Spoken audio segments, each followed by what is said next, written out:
నిన్నటి దాకా నాకు ఈ కార్యక్రమం ఉందని కూడా తెలియదండి.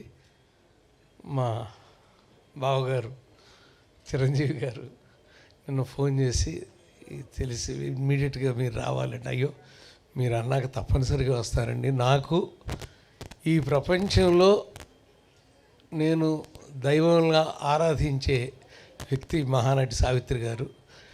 ఆవిడ ఫంక్షన్కి మీరు రమ్మని నన్ను పిలవటం నా అదృష్టంగా భావిస్తాను అని చిరంజీవి గారికి చెప్పారండి. అది వన్ అండ్ ఓన్లీ కొద్దిమందే ఉంటారండి ప్రపంచంలో.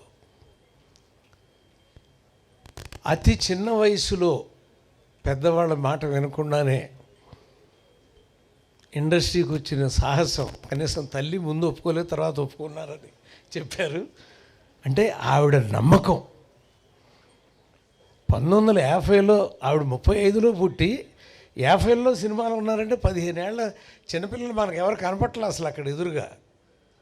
15 ఏళ్ల వయసులో వచ్చి ఎటువంటి వేషాలు వారు వేశారు అంటే తనని తను నమ్ముకోవటం అనేటువంటి ఒక గొప్ప గుణం. అది వన్ అండ్ ఓన్లీ. నన్ను నేను నమ్ముకుంటాను అని.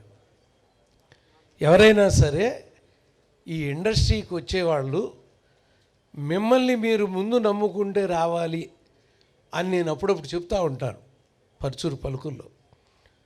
దానికి పెద్ద ఉదాహరణ ఆవిడ నమ్ముకుని వచ్చారండి. రావటమే కాదు, మొట్టమొదట ఆ చిన్న డ్యాన్స్ వేషం వేసినప్పుడు నేను తలుచుకున్న ఆవిడ్ని. బాధపడి ఉంటారా ఈవిడ, అందులో చిన్న నాట్యం మాత్రం చేయించి పంపించేస్తున్నారు ఈవిడని. నాకు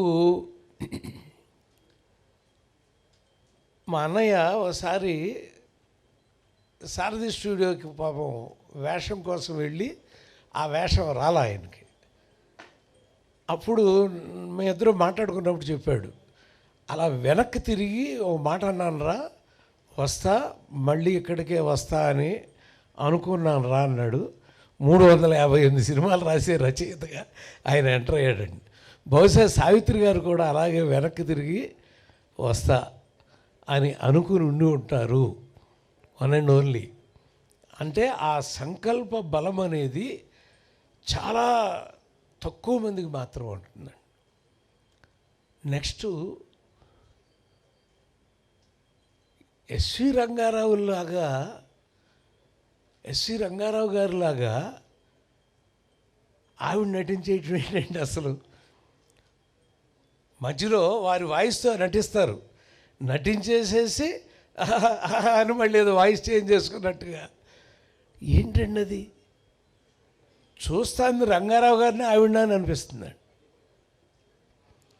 మీకు ప్రపంచంలో ఉన్న అతి కొద్ది మంది నటీనటులకి నవరసాలని కళ్ళతో మాత్రం అభినయించి చూపించగలిగిన వాళ్ళు చాలా కొద్దిమంది ఉంటారండి.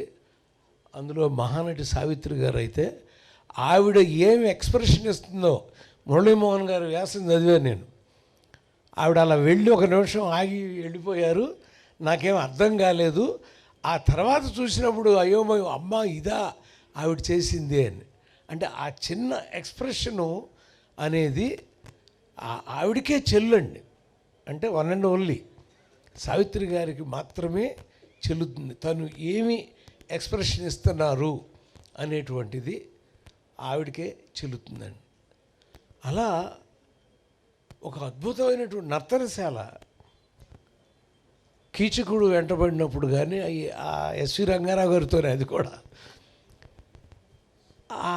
ఆ నటన చూస్తున్నప్పుడు ఆ కీచకుడు ఒక్కసారి మీకు ఎవరికైనా దొరికితే చూడండి, కీచకుడిని చంపేసిన తర్వాత ఆవిడ ఒక చూపు చూస్తుందండి. మీ ఎంతమంది గమనించారో ఆ చూపు నాకు తెలియదు, కానీ ఒక్క చూపు చూస్తుందండి కీచకుడు చనిపోయినప్పుడు. ఆ చూపుకి ఎన్ని కోట్లు ఇచ్చినా సరే ఆవిడ నటనకి ఇంకా తక్కువే అనిపిస్తుందండి. ఇందుకోసం అంటారా వెధవా ఇంత పని చేసుకున్నావు అన్న ఎక్స్ప్రెషన్ ఇస్తుందండి ఆవిడ కళ్ళతో. అది ఒక మహానటికే చెల్లుతుంది అనిపిస్తుందండి. అయితే నా జ్ఞాపకాల్లో భాగంగా కృష్ణారావు స్ట్రీట్లో మేము ఉండేవాళ్ళం అండి. కన్నమ్మ గారి ఇంట్లో నేను ఉండేవాడిని అండి. ముందు నూతన ప్రసాద్ ఇంట్లో ఉండేవాడిని. ఆ ఎదురుగా ఉన్నది కన్నమ్మ గారి ఇల్లు. అక్కడి నుంచి 1, 2, 3, 4 ఇల్లు అది పిఏపి వాళ్ళు వచ్చేవారు తర్వాత. ఇది సావిత్రి గారి ఇల్లు. పెళ్లి కాకముందు సావిత్రి గారు ఇక్కడే ఉండేవారు చిన్నప్పుడు అని. నేను ఆ కొత్తలాట వెళ్ళి ఆ కాసేపు అలా చూస్తూ ఉండేవాడిని. సావిత్రి గారిని చూడటానికి ఎలా కుదరలేదు, కనీసం ఆవిడ ఉండేళ్ళిన. ఆ తర్వాత పిఏపి ఆఫీస్ వచ్చి ఎన్నిసార్లు ఆ గుమ్మం దాటి వెళతా, ఓహో ఇలా ఇచ్చావమ్మా యోగం మాకు, ఇందులోకి నీ ఇంట్లోకి ఎంటర్ అయ్యేటువంటి యోగం అని అనుకునేవాడిని.